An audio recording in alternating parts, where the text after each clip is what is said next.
Hello दोस्तों, कैसे हैं आप सब। स्वागत है आप सभी का कॉमिक वर्ल्ड चैनल पर। तो चलिए दोस्तों, आज हम शुरू करते हैं अपने चैनल पर राज कॉमिक्स में सर्वनायक सीरीज़ की अगली कॉमिक स्थापत्य खंड।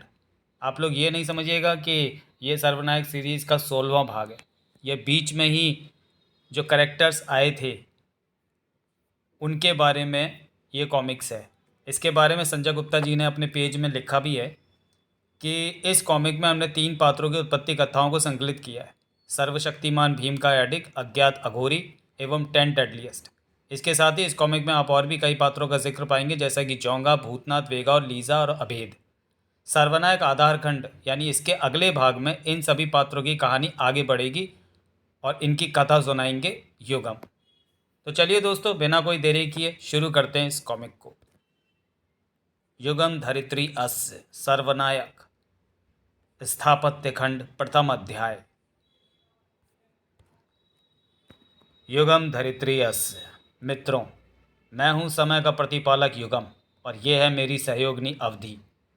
युग परिवर्तक सर्वनायक प्रतियोगिताओं के माध्यम से आप मुझसे अब तक भलीभांति परिचित हो चुके हैं, किंतु सर्वनायक प्रतियोगिताओं से जुड़े विस्तृत घटनाक्रमों में आपके ब्रह्मांड अथवा आपके ब्रह्मांड के अतिरिक्त आयामों और अनंत समानांतर ब्रह्मांडों से ऐसे कई वीर पराक्रमी महानायक व नायिकाएं धरती पर आपके समय काल में आए हैं, जिनसे अब तक आपका भलीभांति परिचय नहीं हो पाया है।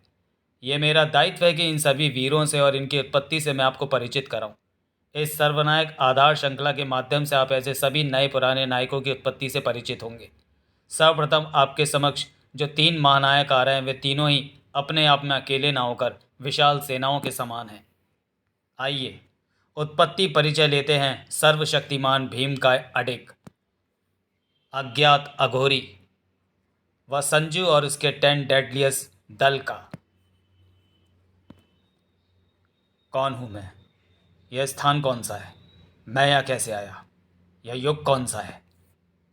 ऐसा प्रतीत होता है जैसे यह प्रश्न अनंत काल से मेरे मस्तिष्क में घुमड़ रहे हैं, जैसे यह प्रश्न मेरे अस्तित्व का ही एक अभिन्न अंग हो। मेरा अस्तित्व जो मुझे 2 हिस्सों में बटा प्रतीत हो रहा है, जैसे मेरे शरीर में मैं अकेला वास नहीं कर रहा, कोई और भी है जो मेरे शरीर में बसता है, या फिर मैं किसी और के शरीर में रह रहा हूँ। वर्ष 1990। कल रात अंडमान निकोबार द्वीप समूह के समीप गिरा रहस्यमय उल्कापिंड वैज्ञानिकों के कौतूहल का विषय बना हुआ है।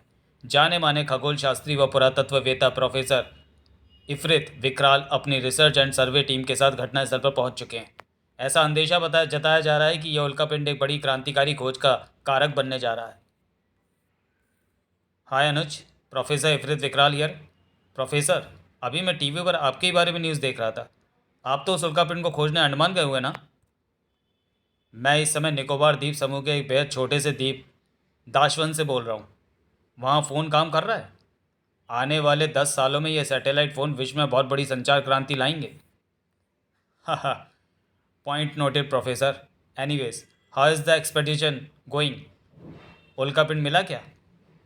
इसलिए तो फ़ोन किया है। उल्कापिंड मिल गया, साथ ही उसके सीने में दफन एक ऐसी कड़ी मिली है जो हमें हमारे बीते हुए कल से जोड़कर हमारे आने वाले कल की दिशा बदल सकती है। ऐसी कौन सी कड़ी मिल गई है प्रोफेसर? फ़ोन पर बता पाना मुनासिब नहीं है अनुज। रिसर्च टीम का एक हेलीकॉप्टर मैंने तुम्हें लेवाने भेजा है। I want you come here my boy as soon as possible. आप देख रहे हैं दूरदर्शन, अब देखिए कर्र। अविश्वसनीय। मुझे तो मेरी आंखों पर विश्वास ही नहीं हो रहा प्रोफेसर कि यह उल्कापिंड असल में एक फॉसिल है, यानी कि जीवाश्म। सिर्फ इतना ही नहीं अनुज, मानव संरचना वाला यह 20 फुट जीवाश्म युगों पहले के हमारे पौराणिक ग्रंथों में उल्लिखित दैत्य और दानवों की एक खोई कड़ी भी साबित हो सकता है। मैं समझा नहीं प्रोफेसर। इस जीवाश्म की चट्टान पर ज़रा पास से नज़र डालो अनुज। ये तो दांतक लिपि है, प्राचीन काल में दानवों द्वारा प्रयोग की जाने वाली भाषा। मैं इसी लिपि पर शोध कर रहा हूँ। आप समझे तुम्हें यहाँ बुलाने का असली मकसद? एक बात समझ में नहीं आई प्रोफेसर। ये चट्टान तो अंतरिक्ष से आई है।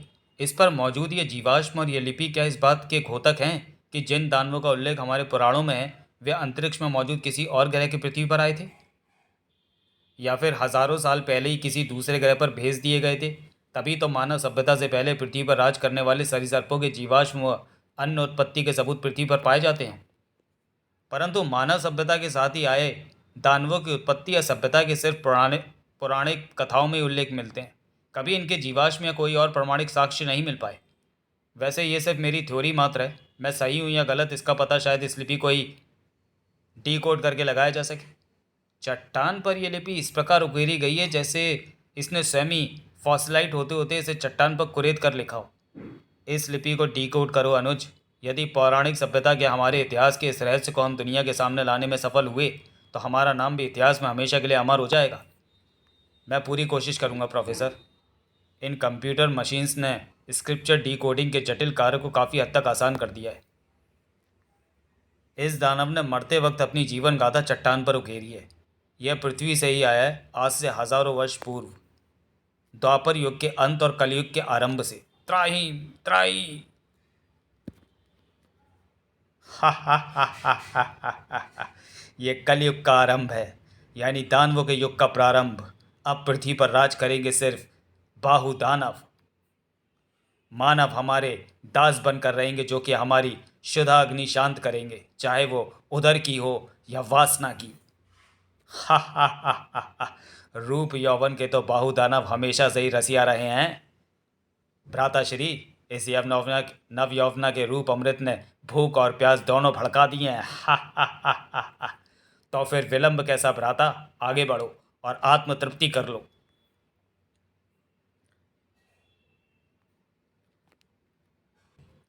सावधान दानवो, मैं कोई साधारण मानव कन्या नहीं, स्वर्ग अप्सरा सोनाक्षी हूँ। यदि मुझ पर कुदृष्टि डाली तो इंद्र के वज्र का ग्रास बनोगे तुम सब। इंद्र और उसके वज्र को भी देख लेंगे, पहले तुझे तो देख लें जी भर के। रक्षा करो, कोई रक्षा करो। हम दानवों से भला कौन रक्षा करेगा तेरी?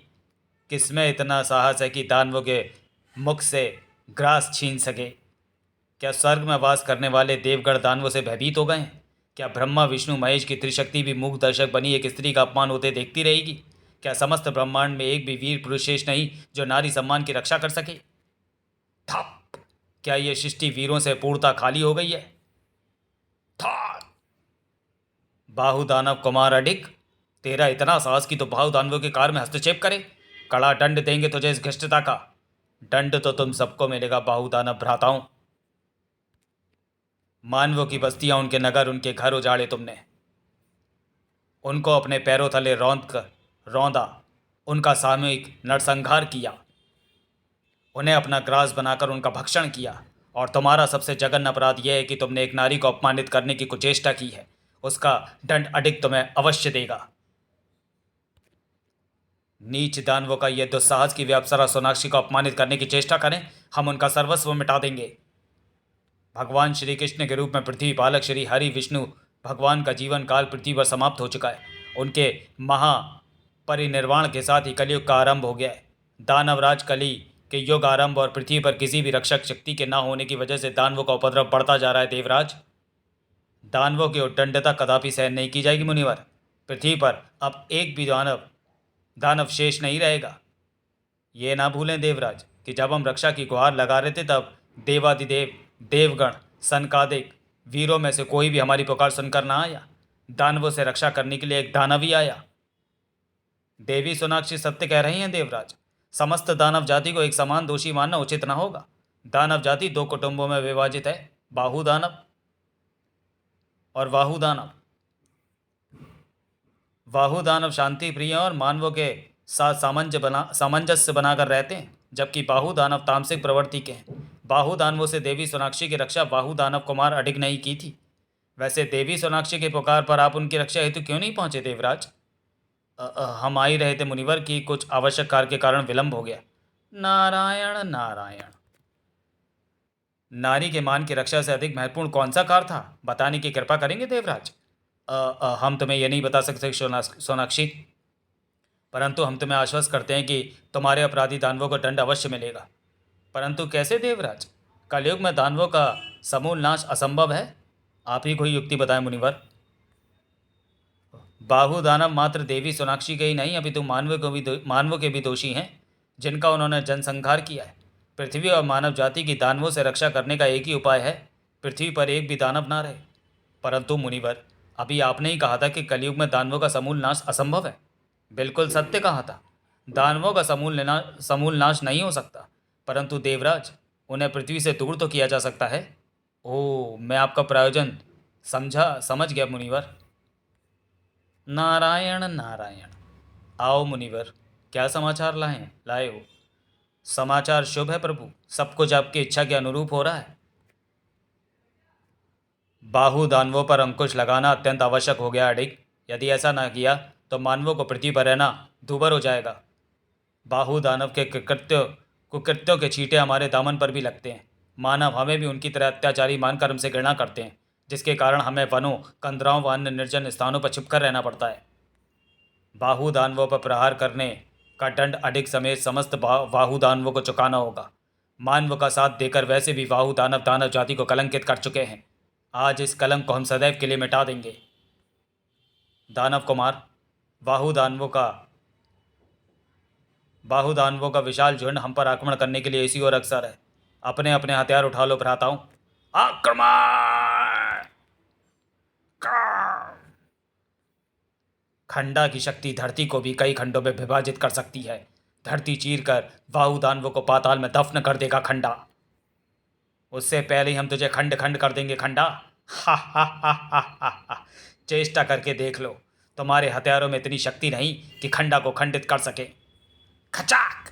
परंतु खंडा का मुष्ट प्रहार तुम्हारे शरीर सूक्ष्म कणों में विखंडित अवश्य कर सकता है। प्रजापति ब्रह्मा जी ने दानवों को पृथ्वी का सर्वशक्तिशाली प्राणी बनाया ताकि हम अन्य प्राणियों, मानवों पर पृथ्वी की रक्षा कर सके, ना कि अपनी शक्ति के बंध में चूर होकर उनका विनाश करने लगे। हा हा हा हा हा। खंडा की शक्ति अविजित है, सर्वशक्तिमान है खंडा। शक्ति प्रदर्शन का बहुत शौक है ना तुझे खंडा? अडिग तुझे अपनी शक्ति जरूर दिखाएगा। ले लो खंडा, तेरे शक्ति के मद और तेरे शरीर दोनों को अडिग खंडित करता है। उफ, रुक रुक कर आते हैं ये भूकंप, पृथ्वी पर सर्वनाश मचा रहे हैं। महाप्रलय है ये, पृथ्वी का अंत निकट है। किसने दुस्साहस किया ऋषि योगी की तपस्या भंग करने का? कड़ा दंड मिलेगा, कड़ा दंड मिलेगा। समस्त पृथ्वी सूखे पत्ते की भांति कांप रही है। कैसा कोलाहल है यहाँ! अपनी योग शक्ति से मुझे इसके कारण का पता लगाना होगा। ओह, तो ये दुष्ट दानव है। इस तबाही के कारण इनका युद्ध पृथ्वी पर प्रलय ला रहा है। तो अपने कुटुंब नाश हेतु तैयार हो जाओ भ्राता। ठहरो नराधमो, दंड बंद करो ये कोलाहल। तुम दानव इस लायक नहीं हो कि इस पृथ्वी पर वास करो। मैं समस्त दानव जाति को श्राप देना चाहता हूं कि यदि कल सूर्योदय से पूर्व दानवों ने पृथ्वी नहीं छोड़ी तो उनका सर्वनाश हो जाएगा।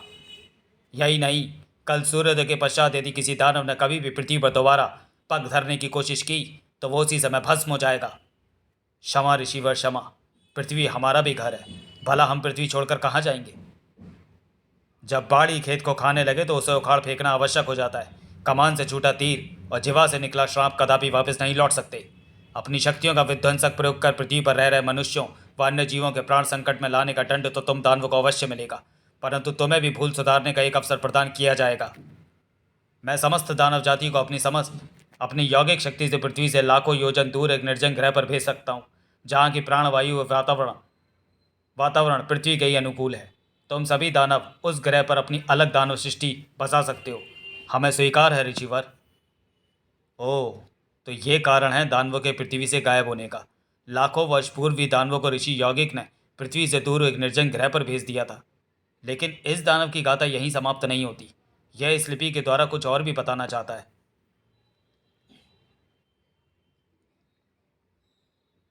अग्निपुंज समान ज्वलंत एक उल्कापिंड ऊर्जा कवच से जा टकराया और उसने ऊर्जा कवच को विपरीत दिशा में मोड़ दिया, एक निर्जन ग्रह पृथक की ओर।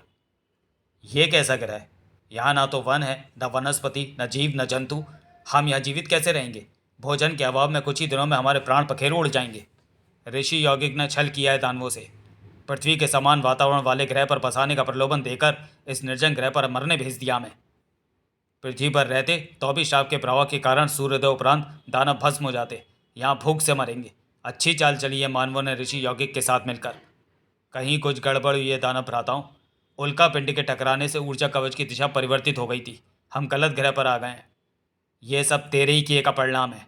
तुम वाहु दानव मानवों के बड़े हितैषी बनते थे ना, उन्हीं मानवों ने हमें मृत्यु की कगार पर ला खड़ा किया है।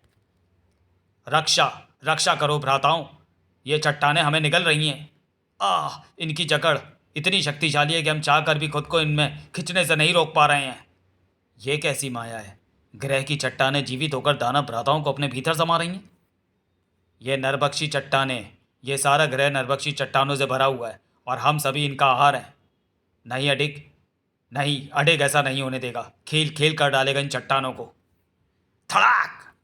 पूरे दानव कुटुंब को निकल गई यह नरभक्षी चट्टानें। नहीं छोड़ेगा अडिग इन्हें। कंकड़ों में बदल देगा अडिग तुम्हें शैतानों। नहीं, यह अंत नहीं है, यह अंत नहीं हो सकता। यानी यह प्रकृति पद्धति से बना जीवाश्म अंतरिक्ष से आया उल्का वास्तव में सुदीर ग्रह नरभक्षी चट्टान है, जिसे अडिग नामक वाहु दानव ने अपने भीतर समा लिया। शिला पर इतनी इबारत को रेतते हुए शायद अडिग पूर्णतः शिला में समा गया। इस कारण आगे का वृत्तांत शिला पर नहीं है और इसमें से एक हल्की ऊर्जा सी प्रस्फुटित हो रही है। सबसे आश्चर्यजनक चीज़ है इस फॉसिल के शरीर पर मौजूद आभूषण, जो कि ऐसे चमक रहे हैं जैसे बिल्कुल नए हों। इसके दोनों हाथों के कड़ों पर दांतक लिपि में कुछ लिखा है, इसे ही डिकोड करना होगा। धनु पुत्राय पुनः जागृतामी। इसका अर्थ हुआ कि धनु के पुत्र अब पुनः जी उठेंगे। ये क्या? मंत्रोच्चारण के साथ ही इस चट्टान से रेडिएशन जैसी अजीब ऊर्जा निकलने लगी। ये क्या हो रहा है? उफ, इससे निकलती ऊर्जा तो बढ़ती ही जा रही है। ऐसा लगता है जैसे ये चट्टान ब्लास्ट हो जाएगी। मुझे बाकी लोगों को जगाना होगा। बूम! छपा! वर्तमान प्रश्न अभी भी कई ऐसे हैं जिनके उत्तर ढूंढना बाकी है, परंतु मेरा हृदय एक बात तो मुझसे चीख चीख कर कह रहा है, ये कहानी का अंत नहीं है, ये प्रारंभ है। सर्वशक्तिमान भीम काय अंत का प्रारंभ। युगम धरित्री अस्य। सन 1990 में पुरातत्ववेत्ता अनुज शर्मा ने आकस्मिक की धनु पुत्र को ऋषि यौगिक के श्राप से मुक्त करने का मार्ग दे दिया, या फिर यह सब समय का पूर्व निर्धारित षड्यंत्र था। इस घटना के 2 दशक से अधिक बीत जाने के पश्चात सर्वशक्तिमान भीमकाय अडिग ने समुद्र का सीना चीर कर पुनः धरती पर कदम रखे। या अंततः हजारों वर्षों की प्रतीक्षा के पश्चात मैं पुनः अपनी धरती माता की शरण में आने में सफल हुआ, परंतु शीघ्र ही अडिग को एहसास हो गया कि उसे यह पुनर्जीवन समय ने विशिष्ट उद्देश्य के लिए प्रदान किया है। अडिग के धनु भ्राता पाषाण राक्षसों के रूप में धरती पर आगमन कर रहे थे। यह प्रारंभ है, सर्वनाश का प्रारंभ। मेरे श्रापित भ्राताओं को किसी मायावी शक्ति ने पुनः धरती पर खींचा है, अन्यथा महर्षि यौगिक के श्राप के रहते मेरा और इनका धरती पर आगमन असंभव था। ये नाम मानव मुझे अपना देवता समझ रहे हैं। सर्वशक्तिमान भीम का ये देवता, देव शाश्वता, देव शाश्वता, देव शाश्वता। ये मुझे बता रहे हैं कि मैं इनका देवता हूँ, जो शाश्वत रूप में इन्हें बचाने आया हूँ, और ये मुझे इशारे से अपने साथ चलने को कह रहे हैं। मुझे इनके साथ उस द्वीप पर जाना होगा। सर्वशक्तिमान भीमकाय अडिग को अपना युगों पुराना द्वंद्व एक नए युग में एक नए स्वरूप में पुनः लड़ना था और युद्ध के लिए तैयारी की आवश्यकता थी। परंतु इन सब में अनुज शर्मा के अस्तित्व का क्या हुआ? क्या अनुज शर्मा का अस्तित्व सदैव के लिए सागर की गहराइयों में दफन हो गया था, या फिर समय ने उसके लिए भी एक नया रूप, स्वरूप और अस्तित्व तैयार किया था? देव शाश्वत, देव शाश्वत, देव शाश्वत। सर्वशक्तिमान भीमकाय अडिग उस रास्ते पर निकल चुका था जो उसे आगे समुद्र मंथन और फिर अंततः सर्वनायक प्रतियोगिताओं तक ले गया। शक्ति जल के समान होती है, निर्मल, शुद्ध, शांत, किंतु अपने भीतर प्रचंड वेग समेटे हुए। शक्ति का कोई रूप नहीं होता, कोई आकार नहीं होता। जल के समान ही शक्ति भी जिस छांसे में ढाली जाए उसी के अनुरूप ढल जाती है। तूने अघोरी समाज की मर्यादा का उल्लंघन किया है निर्धम, इसका दंड तो तुझे चुकाना ही होगा।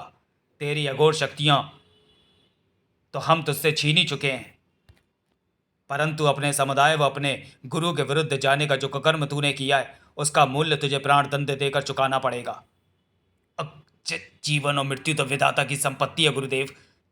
यदि बाबा काल भैरव ने मेरी मृत्यु इसी प्रकार निर्धारित की है तो मुझे स्वीकार है। हे काल भैरव, मेरे गुरु और बांधवों को इस कृत्य के लिए क्षमा करें। ये इंसान की सोच, उसकी अंतरात्मा ही किसी भी शक्ति को सात्विक या तामसिक बनाती है। जैसा शक्ति का प्रयोग, वैसा ही उसकी प्रवृत्ति।